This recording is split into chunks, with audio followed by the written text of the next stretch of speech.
Improve bone density, strength, balance, and overall longevity with OsteoStrong Hickory. Call 828-270-0918. Good evening and welcome into the Friday, November 28th edition of the WHKY News. I'm Rob Eastwood. Topping our news today, a Newton man who pleaded guilty in a case involving the deaths of two people during a chase with police in Hickory in 2023 received a 2-year jail term and probation. According to the North Carolina Department of Adult Corrections Offender Public Information website, 26-year-old Chancellor Timothy Johnson was convicted of 2 counts of second-degree murder earlier this month. The case involved the deaths of 38-year-old Cynthia Nicole Lale and her son, 12-year-old Michael Lale. Johnson received 2 years in jail, followed by 5 years of supervised probation. If Johnson violates probation, a sentence of 180 to 228 months would be activated. The crash occurred September 8th of 2023 at approximately 11 p.m. On that date, the North Carolina State Highway Patrol responded to the accident scene on U.S. Highway 70 at 13th Street Southwest in Hickory.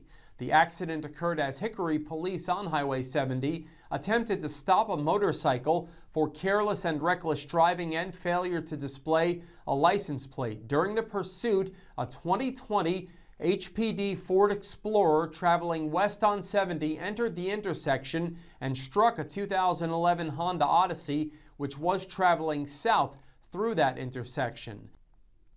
The officer, who was terminated approximately a month after the incident, was not charged.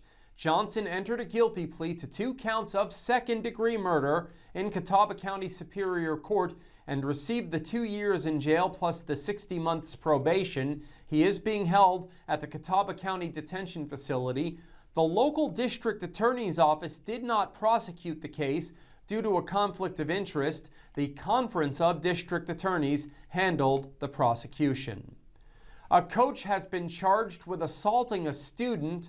Arianna Mack has the story. That's correct, Rob. A wrestling coach in Iredell County has been charged with assaulting a student. Iredell County Sheriff Darren Campbell reported the arrest of 36-year-old Stephen William Boyle of Grayland Road in Mooresville. He's charged with misdemeanor counts of assault and child abuse. According to the Iredell Free News, the Iredell County Sheriff's Office opened an investigation on Saturday. The probe was launched after they were contacted by medical staff at Novant Health Medical Center in Huntersville regarding a patient being treated for injuries reportedly sustained during an assault. Deputies learned the patient was a student at Lake Norman High School and that the incident had occurred the previous day on school grounds. The student and the victim's mother told deputies that the student had been assaulted during wrestling practice by Boyle, who is a teacher and coach at the school. According to the published report, the student told police that Boyle intentionally and repeatedly struck the student in the head during practice. More details can be found in this story at WHKY.com.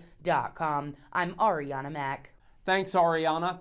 Governor Josh Stein, the Governor's Recovery Office for Western North Carolina, or GROW-NC, and North Carolina Emergency Management announced earlier this week that a total of $500,000 in home winterization grants will be awarded to 2 nonprofit organizations engaged in housing rebuild and repair efforts. These funds are granted specifically for completing emergency repairs and temporary measures to prepare homes damaged by Hurricane Helene for winter. The organizations Rebuild Haywood and the Western North Carolina Conference of United Methodist Churches help with projects such as installing insulation, wrapping windows, and repairing roofs on homes damaged by the storm. Additionally, GROW-NC will be granting a total of nearly $50,000 to the Beacon Network and Rebuild Haywood, 2 Western North Carolina-based nonprofits working to winterize campers, trailers, and other temporary housing for families displaced by Helene. An area college has expanded. Caldwell Community College and Technical Institute has officially completed the expansion of the Watauga Occupational Training Facility and recently celebrated the milestone with a ribbon-cutting ceremony and reception on the college's Watauga campus in Boone.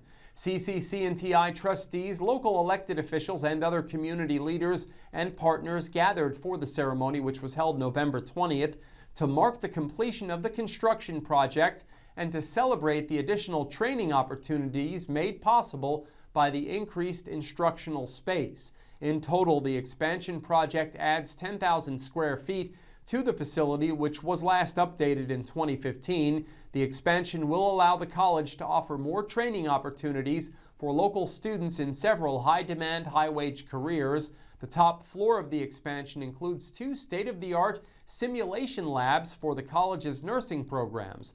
The lower floor of the expansion provides spaces for construction trade programs, including plumbing, HVAC, and residential wiring. In today's crime report, a man initially charged with larceny in connection to an incident at an Alexander County business was later charged with drug and firearm counts. In local sports, Jason Savage has news from Lenore Rhines women's soccer teams continuing their postseason run. In community focus, Arianna Mack has a recap of a pre-Thanksgiving event in Lenore in which numerous members of the community donated to those in need. We are on over-the-air TV every weekday at 5:30 and 10 p.m. on channel 14.2, also on the WHKY YouTube channel, and at 10 o'clock each weekday evening on the WHKY Facebook page. We're also in multiple cable systems, including Compass in Morganton. I'm Rob Eastwood, and this is the WHKY News.